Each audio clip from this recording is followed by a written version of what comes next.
ইতিহাসের অন্যতম সেরা বিজ্ঞানী স্যার আইজ্যাক নিউটন। পদার্থবিজ্ঞান ও ক্যালকুলাসে তার অবদান অনস্বীকার্য, তবে তার মেধার আলোয় ঢেকে গেছে তার জীবনের গুরুত্বপূর্ণ একটি দিক।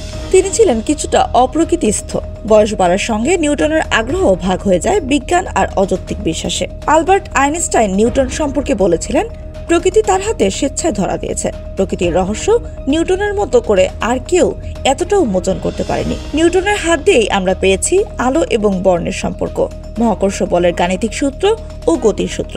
জ্যোতির্বিজ্ঞানে নিউটনের গতিবিদ্যা প্রয়োগ করার পর বিগত কয়েক হাজার বছরের চেয়ে বেশি অগ্রগতি হয়েছে মাত্র কয়েক বছরের মধ্যেই। মৃত্যুর অল্প কয়েকদিন আগে স্যার আইজ্যাক নিউটন লিখেছিলেন, পৃথিবীর মানুষ আমাকে কি ভাবে আমি জানি না, কিন্তু নিজের সম্বন্ধে আমি মনে করি আমি একটা ছোট ছেলের মতো সাগরের তীরে খেলা করছি আর খুঁজে ফিরছি সাধারণের চেয়ে সামান্য আলাদা পাথরের নুড়ি বা ঝিনুকের খোলা। সামনে আমার পড়ে রয়েছে অনাবিষ্কৃত বিশাল জ্ঞানের সাগর। নিউটন বাইবেল ঘেঁটে অঙ্ক কষে কিয়ামতের সাল জানতে পেরেছেন বলে দাবি করেছিলেন। তিনি বলেন, 2060 সালে বেহেশত থেকে ফেরেশতা নেমে আসবে, ব্যাবিলনের সাম্রাজ্য পতন হবে আর যীশু খ্রিস্টের পুনর্জীবন পাবেন।